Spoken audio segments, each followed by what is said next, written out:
buona giornata, una buona domenica a tutti voi telespettatori e tutte voi telespettatrici, ben ritrovati nei nostri studi. Abbiamo la cronaca in primo piano con una serie di incidenti stradali, uno nello specifico mortale, che vedono come protagonisti tutti quanti ragazzi molto giovani, come il caso del 17enne di Adria che ha perso la vita ieri sera, Mattia Panarella, mentre stava guidando il suo scooter, uno scontro frontale con un'auto sulla strada che collega Rovigo ad Adria, siamo in Polesine.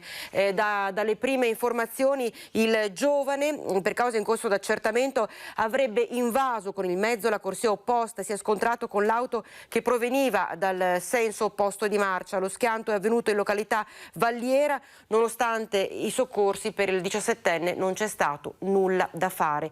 E un altro incidente stradale è avvenuto sempre ieri sera attorno alle 22 nel Veronese. Il soccorso alpino di Verona è stato allertato per intervenire in un sinistro accaduto sulla strada che collega Cerro Veronese a Montorio. Un motociclista è uscito dalla strada molto stretta che attraversa il Vaio Squaranto ed è precipitato per alcuni metri fino sul fondo.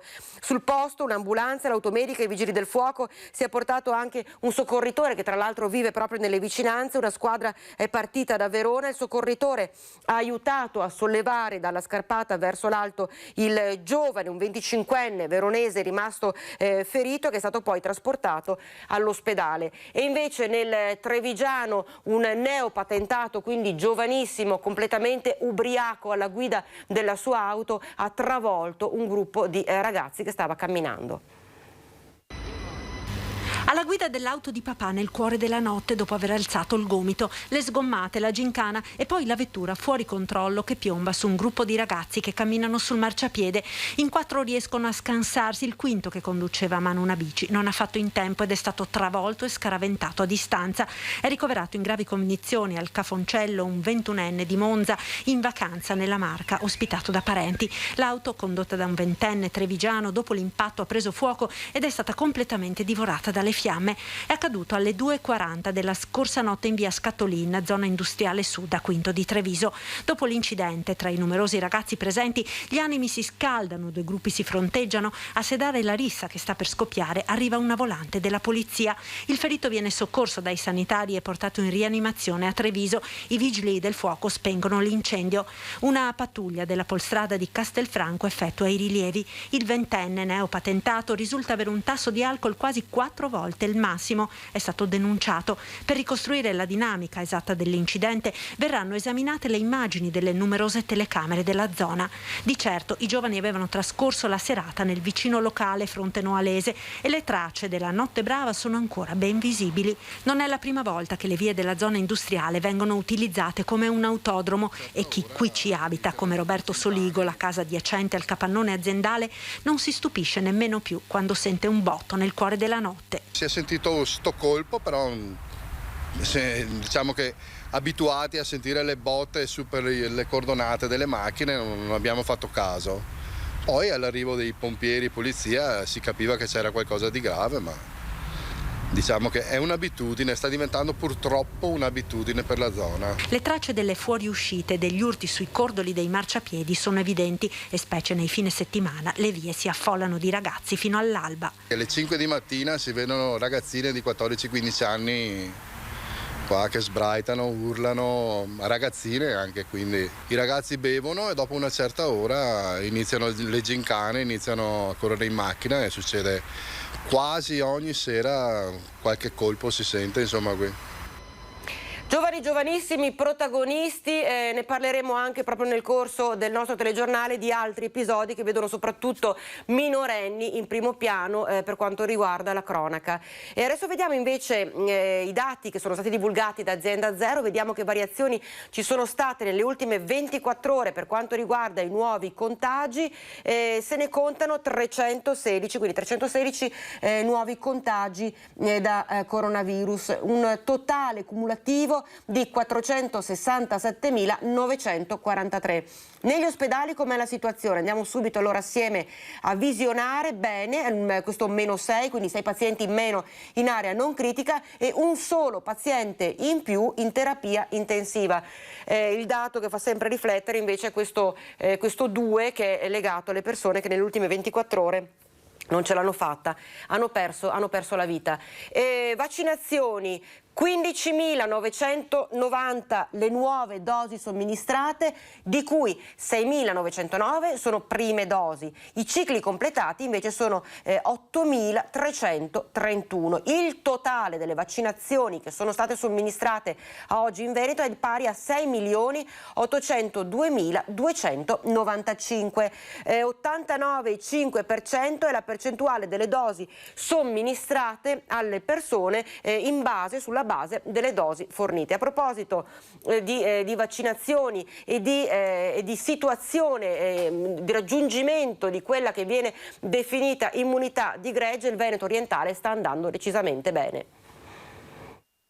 Facciamo il punto sulla campagna vaccinale della OIS-4 Veneto Orientale, che in questi giorni ha raggiunto per il Covid l'80% della popolazione vaccinabile, quindi la cosiddetta immunità di gregge. Nel territorio dell'ASL 4 si può finalmente affermare di aver raggiunto l'immunità di gregge. Sono oltre 315.000 le dosi di vaccino somministrate alla popolazione del Veneto Orientale, di cui 20.131 dai medici di famiglia.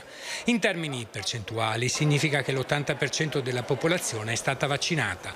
Il dato emerge dal Dipartimento di Prevenzione dell'ASL 4, dal quale si evince nel dettaglio che più di 156.000 residenti, pari al 76% della popolazione, ha completato il ciclo vaccinale. Poco meno di 8.000 residenti, il 4%, hanno effettuato la prima dose e quindi a breve completeranno il ciclo vaccinale. Gli anziani, a partire dai 70 anni, si confermano i più vaccinati, con una percentuale che sfiora il 90%. Tanti anche i vaccinati di età compresa tra i 12 e i 25 anni, che raggiungono il 64,6%.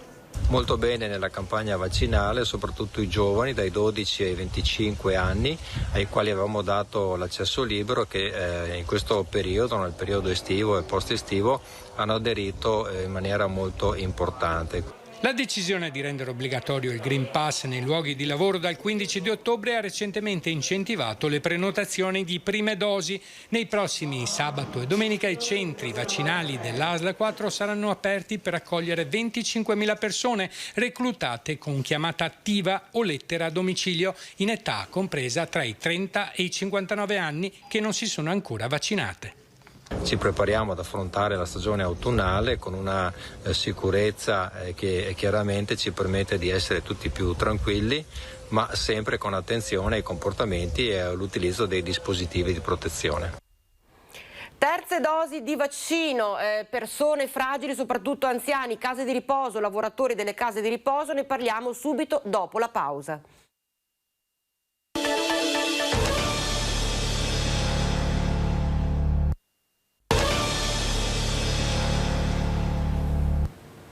Eccoci in diretta Focus TG, Covid, terze dosi, ma anche la fase post-pandemica che riguarda sia le persone fragili, gli anziani che sono ricoverati all'interno delle case di riposo, sia gli stessi lavoratori che sono impegnati in queste strutture. Se ne occupa il prossimo servizio.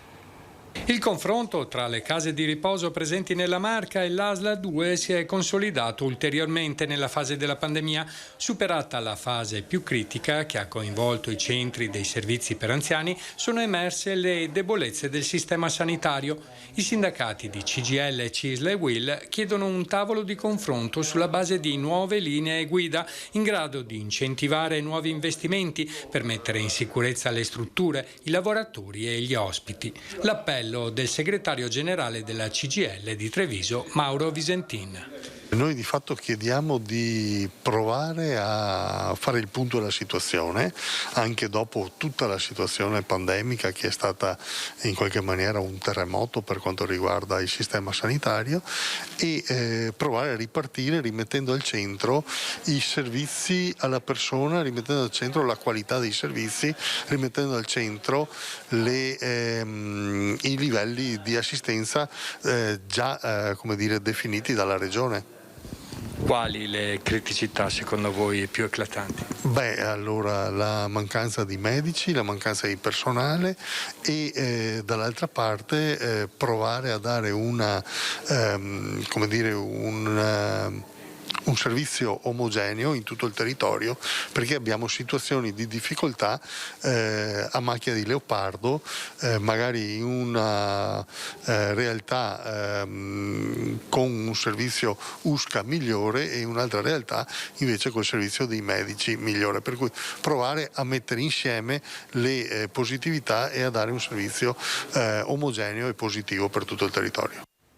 È positivo il risultato raggiunto dal progetto dei tamponi in piazza riservati soprattutto ai turisti. Siamo a Vicenza. Tamponi gratuiti per i turisti nei 4 sabati del mese di settembre. Si conclude con successo l'iniziativa messa in campo dall'amministrazione comunale di Vicenza con la Croce Rossa italiana. In quest'ultimo sabato del mese il gazebo da Piazza Biade si è spostato in Contra Garibaldi, causa piazza occupata, ma i turisti lo hanno trovato lo stesso, approfittando del servizio messo a loro disposizione. I dati hanno registrato un'affluenza di 20 persone al giorno, quindi insomma veramente un'affluenza importante che ci fa capire che abbiamo garantito un servizio utile per queste persone. L'idea è nata con l'introduzione del Green Pass per l'accesso ai ristoranti, musei e locali, un tampone rapido che consente di avere il cosiddetto certificato verde valido 48 ore per dare la possibilità a chi arriva a Vicenza da fuori regione o stato, che magari non ha il Green Pass o ha quello cartaceo, maliso o poco leggibile, di poter godere della città a 360 gradi. Qualche positivo non è mancato ed è stato subito inviato come da protocollo all'ospedale San Bortolo per un tampone molecolare, ma nella maggioranza dei casi i tamponi sono stati negativi. Abbiamo cercato di dare un sostegno concreto a tutti i turisti che hanno scelto Vicenza come meta e devo dire che dai dati che ci ha dato il personale della Croce Rossa abbiamo capito che è stata un'esperienza positiva. Tamponi e Green Pass che sarà obbligatorio dal prossimo 15 ottobre un po' in tutte le aziende d'Italia. Intanto la CGIA di Mestre lancia un allarme che interessa soprattutto le imprese artigiane. Secondo i dati diffusi dal governo, almeno 3.700.000 lavoratori del settore privato non sono ancora vaccinati, con il rischio di mancare all'appello della fatidica data del 15 ottobre, quando per entrare in servizio bisognerà avere per forza il Green Pass. Se il decreto Draghi non dovesse assolvere al compito di dare la spinta decisiva alla campagna vaccinale, come sperato, tante aziende potrebbero trovarsi nella condizione di dover bloccare l'attività. I non protetti sono ancora il 25% della platea dei lavoratori. La CGIA di Mestre ha calcolato questo numero per il Veneto. In Veneto abbiamo 400.000 dipendenti privati non ancora vaccinati e molti tecnici e altrettanti operai specializzati che rischiano di non esserlo nemmeno entro il prossimo 15 ottobre. Sono operai e tecnici specializzate le figure professionali più introvabili. Se, come indica il decreto, nelle aziende con meno di 15 dipendenti possono essere sostituiti, il rischio è che nessuno riesca a colmare quel vuoto e che la produzione subisca un brusco stop. Tante aziende artigiane, moltissime microaziende della nostra regione potrebbero essere costrette a fermare temporaneamente la produzione per la mancanza di manodopera qualificata, arrecando così un grave danno alla ripresa economica del Veneto.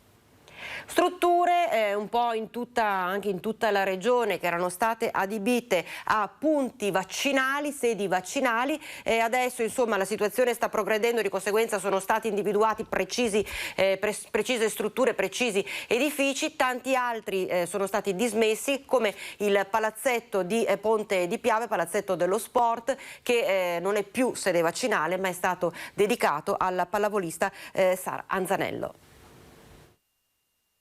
Centro vaccinale per più di 5 mesi, il Palasport di Ponte di Piave ritorna al suo impiego originario. Nel giorno del ringraziamento a quanti hanno reso possibili le oltre 135.000 vaccinazioni, con una media di 900 al giorno, il comune di Ponte ha voluto intitolare la struttura a Sara Anzanello, campionessa del mondo di volley, morta nel 2018.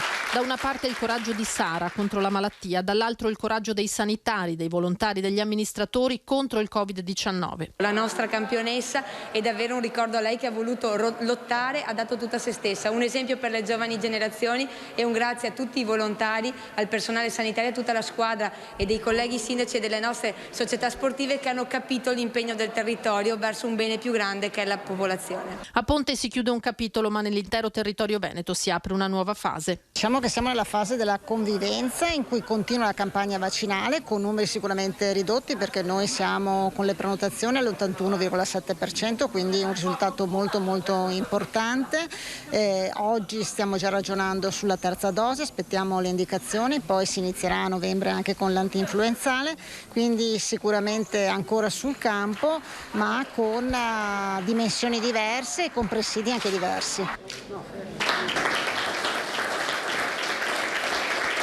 L'opera che ha fatto lo scultore, che con le mani di Sara Anzanello, che si aprono al mondo, si aprono alla voglia di vivere, dimostri che questa fase è proprio quella. Oggi i cittadini hanno voglia di tornare a vivere, di tornare alla normalità. Per Nicoletta e Walter Anzanello la sorpresa di trovarsi davanti le amiche di sempre di Sara. Il mio augurio è che tutti i ragazzi che sono qui dentro possano trovare in Sara uno stimolo per fare qualcosa di più e fare quello che mi piace. Non possiamo tornare indietro, quello che è stato, però la giornata di oggi mi dà la dimostrazione di tutto il bene che ha fatto Sara e della bella persona che era, e la presenza delle sue amiche del cuore, che è stata veramente una grande sorpresa, mi ha emozionato tantissimo e io penso che Sara dall'alto ci veda. E torniamo a parlare di lavoro, nello specifico delle piccole aziende su cui pesa l'incognita, grava l'incognita della possibile sostituzione di alcuni lavoratori che non hanno il Green Pass o non intendono richiedere il Green Pass. Di conseguenza si rischia di avere un blocco delle attività, soprattutto per le piccole imprese. Su questa questione è intervenuto il nuovo presidente di CNA Veneto. La situazione economica è sicuramente in miglioramento, però si sta scontrando con una realtà a tutti nota, ovvero la carenza di determinati materiali, l'aumento fortissimo dei prezzi di tali materiali e, legata poi alla ripresa, la mancanza di manodopera. 62 anni, bellunese, titolare di un'impresa di costruzioni, Moreno De Col è il nuovo presidente di CNA Veneto. Eletto dall'Assemblea del Consiglio regionale, convocata a Mira, succede ad Alessandro Conte, che ha retto la Confederazione per 9 anni, in un periodo in cui le imprese tentano di risollevarsi dalla crisi del Covid con l'incognita obbligo Green Pass, che potrebbe far perdere personale con conseguenze serie per le aziende più piccole. Dal 15 ottobre chi non è dotato di Green Pass, quindi o vaccinato o tamponato, non potrà entrare nei posti di lavoro. Penso quindi ai cantieri, penso alle aziende manufatturiere che si potrebbero trovare in difficoltà, perché, come dicevo prima, personale non ce n'è. C'è un'offerta ma non si riesce a risolvere. Da parte del neopresidente della CNA Veneto l'invito rimane quello di vaccinarsi. I segnali che arrivano dai versanti sanitari ed economici sono incoraggianti e potenzialmente in grado di garantire un ritorno a quella che era la situazione pre-pandemia. Io sono ottimista, gli elementi che abbiamo di valutazione stanno a dimostrare che l'economia sta galoppando e sta andando bene. Bisogna tener conto che partiamo comunque da un meno molto forte dell'anno scorso, quindi il rimbalzo non è ancora sufficiente per ritornare ai dati di partenza. E c'è un dato buono, positivo, possiamo definirlo così, che interessa Vicenza. Quando si dice guardiamo il bicchiere mezzo pieno, il bicchiere mezzo pieno è il risultato della raccolta differenziata che è migliorata in maniera nettissima proprio durante la pandemia a Vicenza. L'onda lunga della pandemia si fa sentire anche nell'ambito della gestione dei rifiuti. Nel 2020 si è registrata una leggera riduzione pari all'1,8% della produzione totale dei rifiuti urbani rispetto all'anno precedente. Un fenomeno diverso rispetto a quanto registrato prima del coronavirus, in cui dal 2015 al 2020 la produzione dei rifiuti in città era in aumento dell'1,6%. Questa è la fotografia scattata da Green City Network, che ha selezionato Vicenza con il 76% di rifiuti urbani differenziati su quasi 70.000 tonnellate di materiali trattati, tra i comuni più virtuosi d'Italia, per partecipare all'indagine sul servizio di igiene ambientale nel primo anno della pandemia. Il rapporto ISPRA 2020 su dati dell'anno precedente colloca inoltre Vicenza al 13° posto su 112 comuni censiti e al 5° su 45 capoluoghi con più di 100.000 abitanti. Andando nel dettaglio dei dati 2020 sulle tipologie di materiali differenziati rispetto al 2015, gli aumenti più evidenti riguardavano le apparecchiature pericolose, i metalli e a seguire il legno, l'organico, il verde e il vetro. Baby gang in azione nei vari centri delle città del Veneto, ne parliamo dopo il break.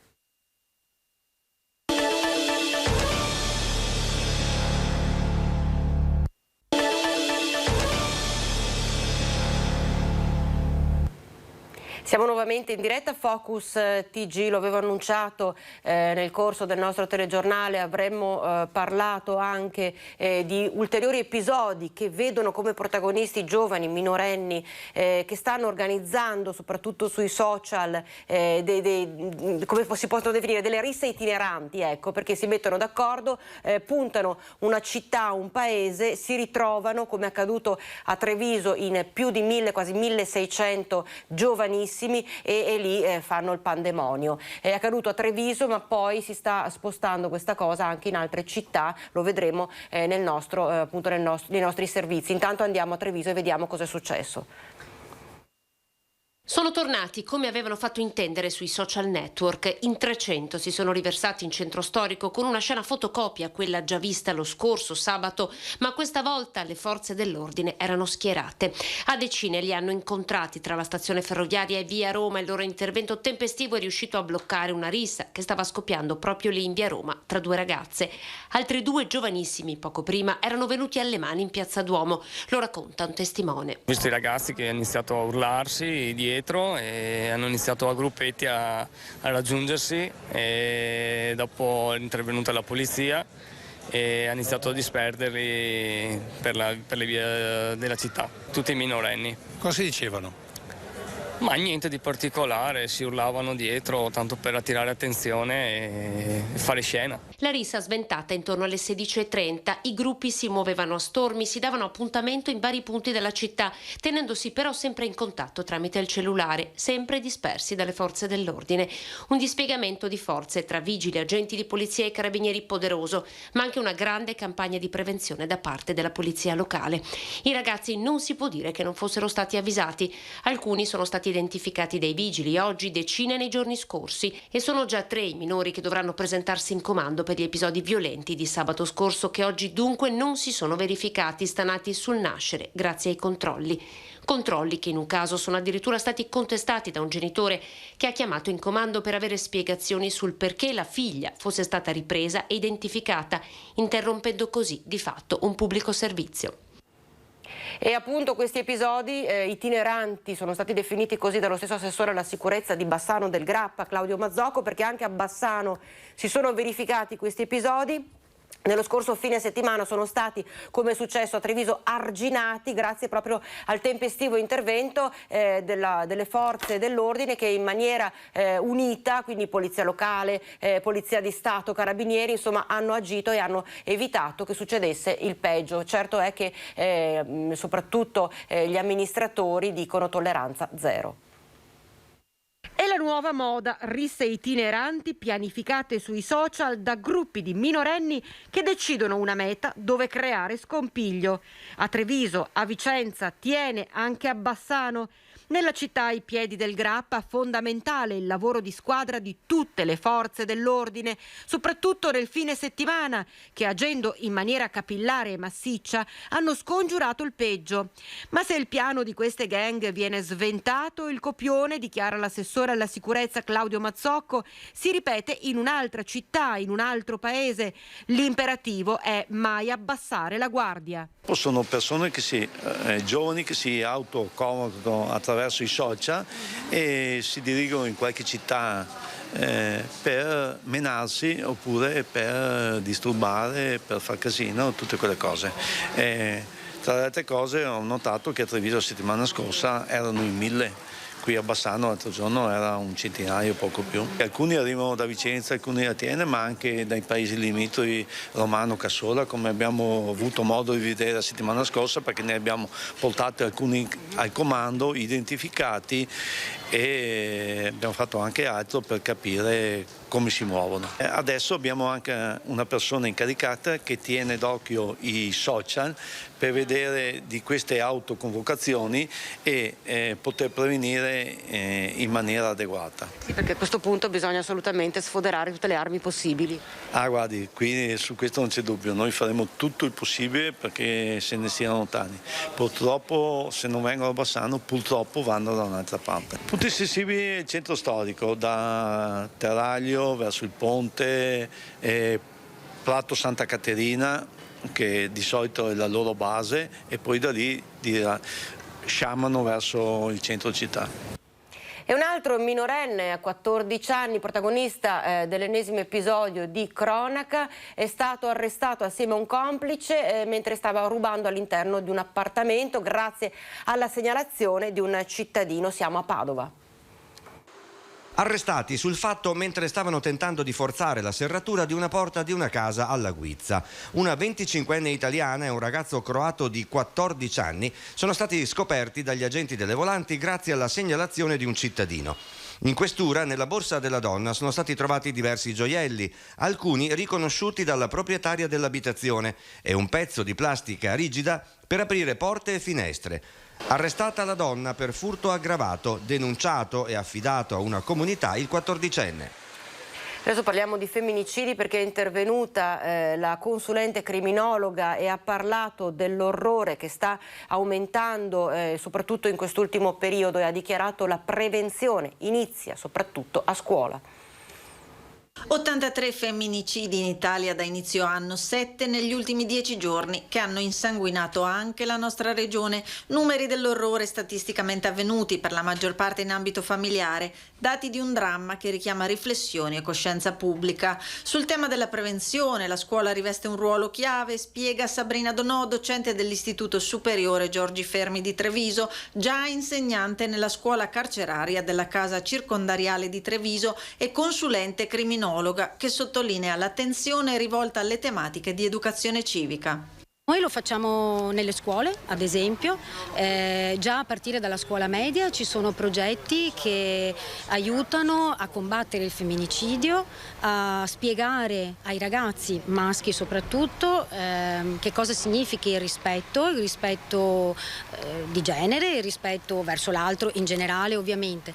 E ogni anno anche noi nella scuola superiore, mi sono resa conto in questi 3 anni, abbiamo dei pacchetti di ore che vengono dedicati proprio alla visione di film, alla discussione, al fatto di aiutare i maschi soprattutto a comprendere che la donna non è una rivale fondamentalmente, è solo una diversità che porta all'arricchimento reciproco all'interno di una coppia.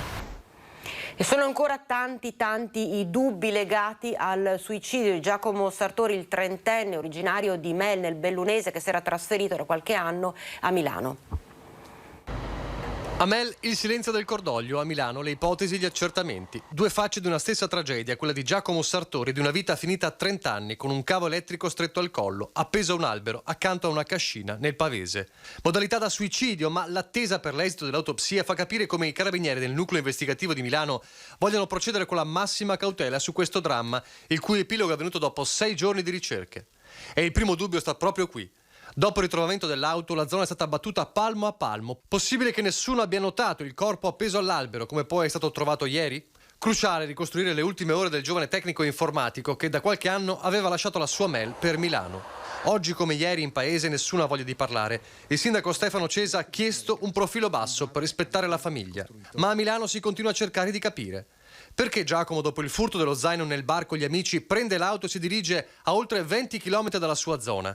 L'ipotesi per il momento è che abbia seguito i segnali di tracciamento di uno dei dispositivi elettronici presenti nello zaino attraverso il suo cellulare. Dunque, se questa ipotesi fosse confermata, stava inseguendo i ladri o il ladro. E poi cos'è accaduto? Le telecamere di sicurezza del cimitero di Motta Visconti lo inquadrano mentre gira come alla ricerca di qualcuno. Poi segnali del suo cellulare qualche ora dopo. Infine nulla, fino al ritrovamento dell'auto. Molte tessere del puzzle ancora mancanti. L'esito dell'autopsia potrebbe fornire un passo in più nel mistero, a partire dalla domanda che colleghi e amici si fanno in queste ore. Davvero potrebbe essere stato così turbato dal furto da togliersi la vita? Stop allo smart working dal 15 ottobre e anche nel comune di Vicenza ci sarà una cosa come 89 persone, 90 persone che torneranno a lavorare negli uffici e che sono attualmente in cosiddetto lavoro agile. Dal 15 ottobre tutti i dipendenti pubblici torneranno a lavorare in presenza. Lo stop da remoto sancito dal DPCM cammina di pari passo con l'obiettivo di disciplinare l'utilizzo dello smart working a regime, che la CISL vicentina considera strumento indispensabile per conciliare vita e lavoro. Termina quindi l'esperienza emergenziale anche per gli 89 dipendenti sui quasi 900 di Palazzo Trissino che rientrano in presenza negli uffici comunali. Il sindacato vicentino mette anche in guardia dall'uso e abuso dello strumento smart working in tempi di obbligo di Green Pass. L'utilizzo dello smart working, per noi indispensabile per conciliare tempi di vita e tempi di lavoro, non deve essere determinato dalla presenza o no del Green Pass, ma dalla capacità del comune, dell'ente locale di organizzare il lavoro. E da questo punto di vista dobbiamo, secondo me, formare la classe dirigente delle nostre istituzioni perché permetta l'utilizzo di questo strumento così utile ai lavoratori e a volte coincidente con le necessità anche dell'impresa o dell'istituzione. Anche dall'assessore regionale al lavoro Elena Donazzan bene la riapertura degli sportelli pubblici e il ritorno alla normalità, anche se lo strumento dello smart working andrebbe tarato specie sulle necessità delle mamme. Io credo che sia necessario tornare alla normalità, soprattutto. Io sono sempre stata una sostenitrice del lavoro che faccia conciliare i tempi di vita e di lavoro, soprattutto per le donne, soprattutto per le mamme più che per le donne. Però c'è stato un abuso anche, soprattutto nella parte della pubblica amministrazione. Ogni tanto quando chiamiamo qualche ufficio romano sono tutti da casa. Ecco, io credo, al di là della battuta, che ci debba essere un lavoro per obiettivi e soprattutto per le esigenze delle madri, perché il primo problema dell'Italia è la denatalità. C'è una breve pausa, ci vediamo tra pochissimo.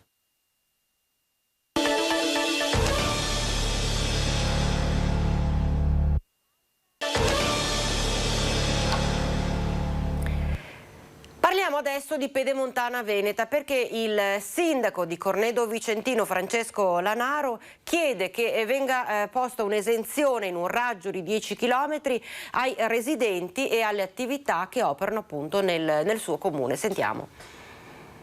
Chiediamo con forza l'esenzione del pedaggio per i cittadini di Cornedo e per le imprese di Cornedo, quantomeno in un raggio di 10 km, dal casello Valleagno fino a Montecchio e dal casello Valleagno quantomeno fino a Tiene o Braganze. Pedemontana gratis. Cornedo lo chiede con un messaggio diretto al governatore veneto Luca Zaia. Con una mozione votata in Consiglio Comunale, il sindaco Francesco Lanaro viene incaricato di farsi portavoce in regione degli umori della cittadina vicentina, densa di attività industriali, artigianali e produttive che non possono ancora utilizzare la nuova superstrada perché il tratto tra Montecchio Maggiore e Tiene non è ancora stato aperto. Ovviamente, quando verrà inaugurato, aziende e cittadini cittadini della zona utilizzeranno la pedemontana anche nei loro movimenti quotidiani e quindi il sindaco chiede, a nome di tutta la comunità, l'esenzione dal pagamento del pedaggio in un raggio di 10 chilometri. Sappiamo che la Regione in questo momento ha affidato ad uno studio di ingegneria che valuta i flussi di traffico tutte le possibili esenzioni, abbonamenti, sgravi e quant'altro per incentivare l'utilizzo della pedemontana. Noi come amministrazione comunale di Cornedo chiediamo di valutare con forza per i nostri cittadini, ma soprattutto per le nostre imprese, per i nostri artigiani, la possibilità di essere esentati quantomeno in questo minimo tratto di superstrada pedemontana veneta, in cui crediamo molto nel suo utilizzo, nella sua funzionalità, ma non dobbiamo essere svantaggiati dal punto di vista dei pedaggi. 26 settembre, 77 anni fa, l'eccidio dei martiri di Bassano del Grappa, una cerimonia toccante seppur contenuta a causa Covid ha voluto ricordare questi giovani. Una cerimonia contenuta a causa disposizioni legate alla pandemia che ha però racchiuso tutta l'intensità e la gravità di una delle pagine più tristi della storia di Bassano. In quel viale a loro dedicato sono stati ricordati quei martiri impiccati dalla follia dei nazifascisti sui lecci davanti al Monte Sacro alla Patria. 31 vittime catturati, uccisi, vilipesi con un piano basato sull'inganno. Giovani partigiani convinti di rispondere a un annuncio dei tedeschi secondo cui, se si fossero presentati spontaneamente, avrebbero avuto un lavoro, vennero appesi agli alberi con cavi elettrici. Chi non morì subito venne strattonato fino a che non riuscì più a respirare. I corpi esanimi furono lasciati penzolare per giorni con attaccata la scritta «Banditi». Spettacolo di pura barbarie, di puro sprezzo della vita, vigliaccheria, crudeltà, odio, miseria umana. E via 20 settembre divenne il viale dei martiri. Un dramma che fa male ancora oggi a distanza di 77 anni a un'intera città, a un intero territorio che ha voluto rendere omaggio a questi uomini strappati alla vita solo perché lottavano per la libertà. Una corona d'alloro davanti alle lapidi che li ricordano in viale dei martiri a San Francesco, come si vede dagli scatti carichi di emozione di Danilo Omodei. La Santa Messa celebrata dall'abate di Bassano Don Andrea Guglielmi, amministratori, politici, labari, gagliardetti e un messaggio corale: non dimenticare. E restiamo a Bassano del Grappa perché il primo fine settimana di ottobre, quindi il prossimo fine settimana, sarà un fine settimana denso di eventi, ma più che altro sarà davvero quello che è stato definito un ingorgo di persone. L'inaugurazione del ponte, la festa degli alpini e il Festival di Umanità. Che cosa hanno in comune? Si svolgono tutti nello stesso periodo, dando vita a un vero ingorgo di eventi. Ma andiamo con ordine. Dal primo pomeriggio di sabato 2 ottobre alla serata di domenica 3, il centro sarà sostanzialmente off limits ai mezzi. L'area interessata dalle manifestazioni sarà aperta al transito pedonale e ci saranno varchi di ingresso e di uscita nelle vie strategiche. L'accesso sarà garantito ma contingentato. Per quanto concerne il ponte, dalle 13 di sabato 2 ottobre sino alla fine delle celebrazioni, il flusso pedonale sarà consentito solo dal centro verso Angarano e il monumento sarà chiuso nella mattinata di domenica per le cerimonie ufficiali. Tutto questo, viene da dire, andrebbe benissimo in una giornata di normale afflusso, ma le stime parlano dell'arrivo di 20.000 alpini nei giorni della celebrazione del centenario della sezione bassanese delle Penne Nere.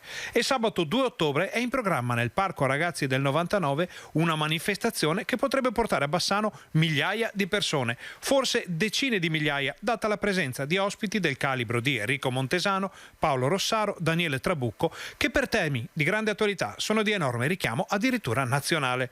Sono in molti a chiedersi quindi se non fosse il caso di gestire diversamente le manifestazioni di quel fine settimana e sono in molti a chiedersi anche se il sindaco Elena Pavan si sia accorta di questo ingorgo che, lo ricordiamo, per quanto concerne l'utilizzo del parco ha avuto un'autorizzazione comunale. Dove parcheggeranno tutte queste persone con le aree di Prato Santa Caterina e del Boschetto di Angarano riservate a residenti e commercianti? Come saranno gestiti eventuali assembramenti a ridosso dei varchi?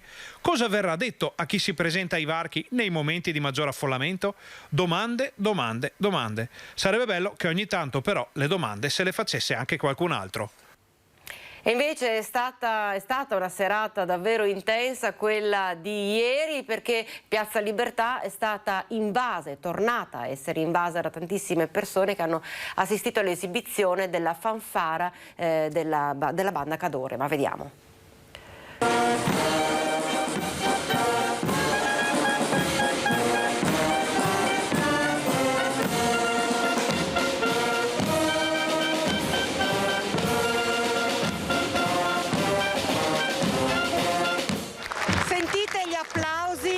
Tantissimo tempo che Piazza Libertà non era così colma di affetto, colma di colori, colma di persone che stanno seguendo questa manifestazione della fanfara della Brigata Cadore, un'anticipazione del concerto che si terrà questa sera, ma è stato davvero ed è ancora un momento unico, un momento denso di emozione. Li vedete, stanno suonando, stanno cantando, e tantissime le persone che non hanno voluto perdere questo momento unico, un ritorno davvero alla normalità, un ritorno a poter riassaporare momenti unici come questo.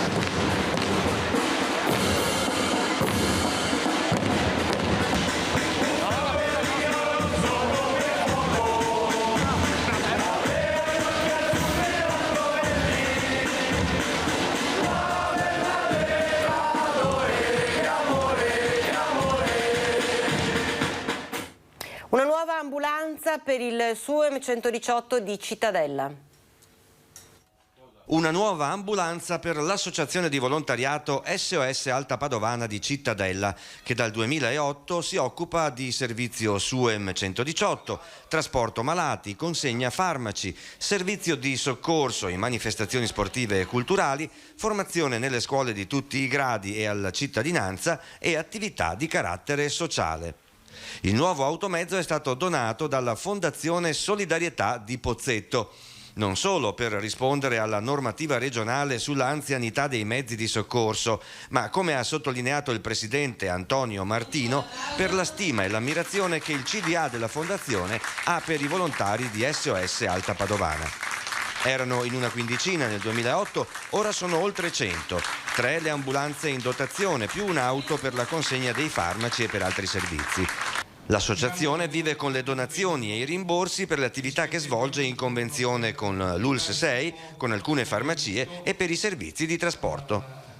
Andiamo a Vicenza, al Parco della Pace, aperto per la prima volta al pubblico.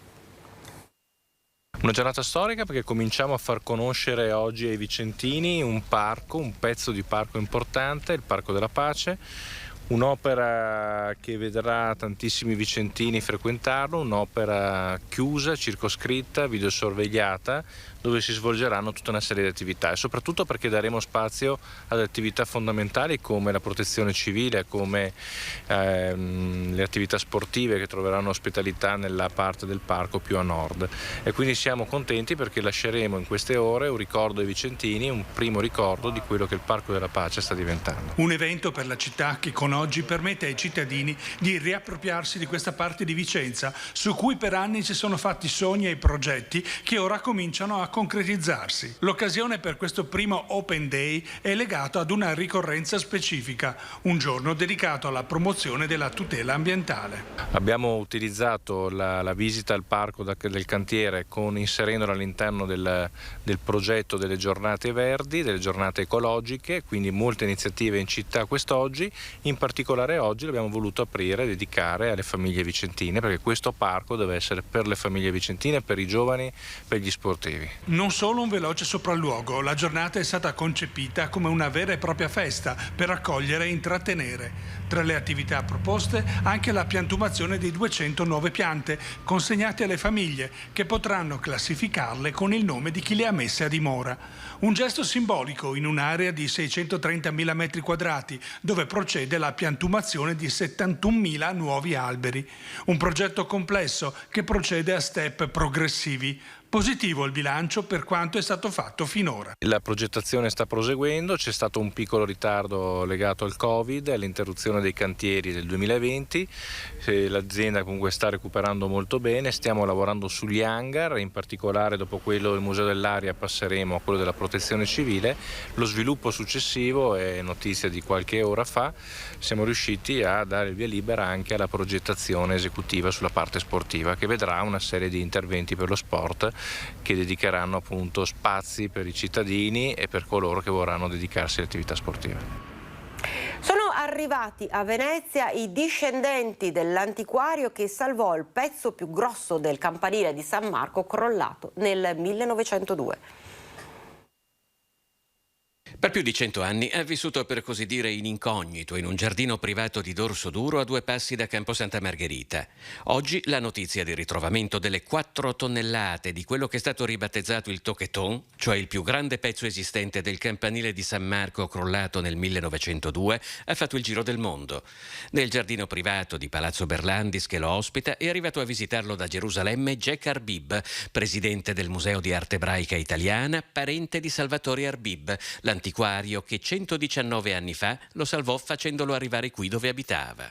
È stato un benefattore perché ha fatto moltissime donazioni, da quello che sappiamo, e non le sappiamo tutte. Comunque si parla delle 2 mummie, che quelle non si possono perdere, ma in quasi tutti i musei importanti del mondo, dal British Museum al Victoria e Albert Museum a Londra, alla Smithsonian in America, al Metropolitan in America, ci sono donazioni di Salvatore. Jack Arbib è arrivato assieme alla cugina Deborah di Milano, accolti dai proprietari attuali del giardino, Giovanni Bognolo con la mamma Noemi, e accompagnati da Vittorio Baroni, presidente di Lido Oro Benon ed ideatore del progetto El Paron de Casa, come viene chiamato a Venezia il campanile di San Marco, il progetto che ha permesso il ritrovamento del Toqueton. Baroni ha donato agli ospiti 2 tocchettini del campanile di San Marco, tra quelli depositati nell'Adriatico poco dopo il crollo del 1902 e recentemente riportati in spiaggia dalle maree. E nell'anno in cui si celebra il 700° anniversario della morte di Dante Alighieri, c'è chi racconta la Divina Commedia in dialetto veneto. Nel mezzo del cammin di nostra vita mi ritrovai ad ascoltare Dante in lingua veneta. Detta così suona male, allora lasciamo che siano le parole di Alessandro Mocellin, esperto linguista, a farci entrare nel mondo di un Dante insolitamente nostrano. A mezza strada da vita umana mi son trovato dentro una selva scura che persa mi gavea la tramontana. Nell'anno del 700° anniversario della morte di Dante e dei 1600 anni dalla fondazione di Venezia, quale migliore occasione per i ragazzi delle scuole medie di Rosà che riunirsi all'aperto per ascoltare la Divina Commedia in lingua veneta. Anche quest'anno l'amministrazione comunale di Rosà ha voluto partecipare all'iniziativa Il Veneto che legge, edizione 2021, e è attenta e promotrice sempre alla cultura e alla divulgazione della lettura per i ragazzi. Anche quest'anno, ripeto, abbiamo aderito come amministrazione a questo importante progetto regionale e abbiamo coinvolto in primis le scuole e hanno aderito con grande entusiasmo, grazie anche ai docenti. Al sai oggi e le greste a ponte in tondo dai raggi d'oro che ho visto illuminare della lanterna che facciaro al mondo. Noi facciamo un piccolo viaggio sul rapporto tra Dante e il Veneto, perché Dante cita il Veneto nella Divina Commedia, Dante ci parla anche degli aspetti linguistici del Veneto nel divulgare eloquenzia, e quindi è una figura eccezionale, un'occasione perfetta per avvicinare i ragazzi a Dante e anche alla cultura veneta attraverso la nostra lingua, che può fare anche alta letteratura. Le grandi traduzioni a volte sono difficili, invece nel caso Veneto è molto riuscita, e tra l'altro è l'occasione per riscoprire quanto il Veneto sia stato il centro, uno dei centri propulsori di quella che noi definiamo la cultura italiana, ma è talmente grande, come è Dante stesso anche, che è cultura europea e mondiale. Con il prossimo servizio parliamo del mondiale di pattinaggio artistico a rotelle.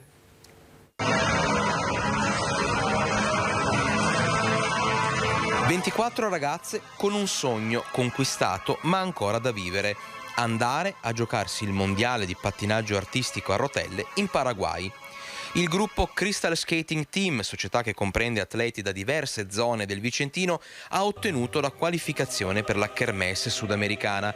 Dopo 2 anni di Covid e un anno intero di campionati annullati tra chiusure, riaperture e numerosi sacrifici per potersi allenare, il gruppo Crystal Skating Team è tornato in pista nel vero senso della parola, regalando spettacolo ed emozioni.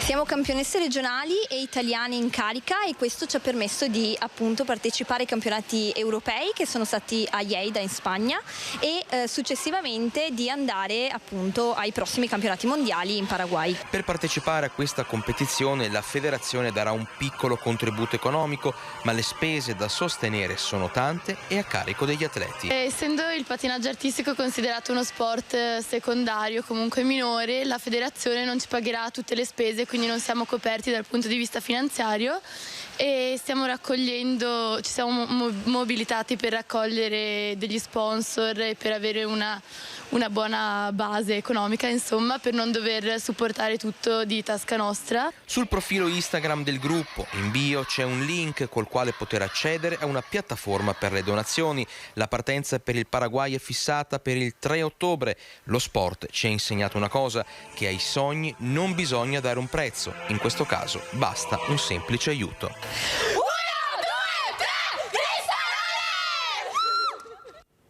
Chissà davvero che riesca ad avverarsi il sogno di queste ragazze e di questi ragazzi. E il nostro telegiornale finisce qui, ricordo l'appuntamento 18:50 TG Bassano, 19:15 TG Vicenza. Grazie per averci seguito, una buona giornata, arrivederci.